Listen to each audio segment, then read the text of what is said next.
दिवसेंदिवस वनजमिनी ह्या कमी होत आहेत, वन्यजीव अधिवास हे कमी होत आहे. विकास जसा झपाट्याने होतोय तसं आपण पर्यावरणावरती, वनजमिनींवरती आणि वन्यजीव क्षेत्रांवरती आपण अत्याचार करतो आहे.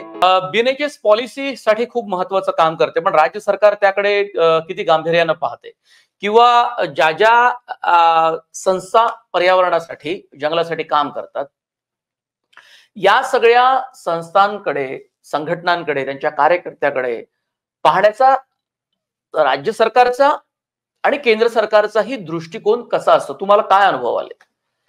बघा, यामध्ये मला 30-35 वर्षांचा अनुभव आहे आणि मी राज्य सरकारांसोबत आणि केंद्र सरकारच्याही अनेक समित्यांवरती काम केलेलं आहे.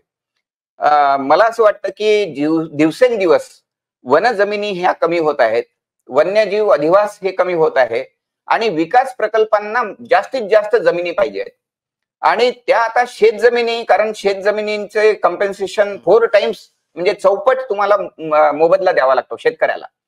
त्यामुळे एखाद्या शेतजमिनीवरती प्रकल्प जर होणार असेल तर तो सरकारसाठी किंवा खाजगी उद्योजकांसाठी तो खूप कॉस्टली झालेला आहे आणि म्हणून साहजिकच या दोनही एजन्सींची, म्हणजे सरकारी कंपन्या किंवा प्रायव्हेट कंपन्या, खाजगी कंपन्या, यांचा एक दृष्टिकोन असा बदललेला आहे की हे सगळं जर का वनजमिनीवर येत असेल तर फारच चांगलं, कारण ती आपल्याला स्वस्तात उपलब्ध होऊ शकते.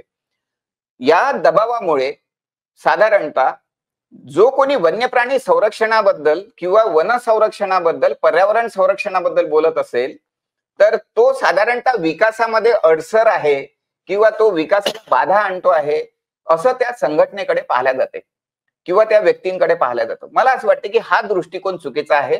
आपल्याला हे लक्षात द्यायला पाहिजे की विकास जसा झपाट्याने होतोय तसं आपण पर्यावरणावरती, वनजमिनींवरती आणि वन्यजीव क्षेत्रांवरती आपण अत्याचार करतो आहे आणि त्यामुळे हे लोक किंवा संघटना ह्या बोलत आहेत.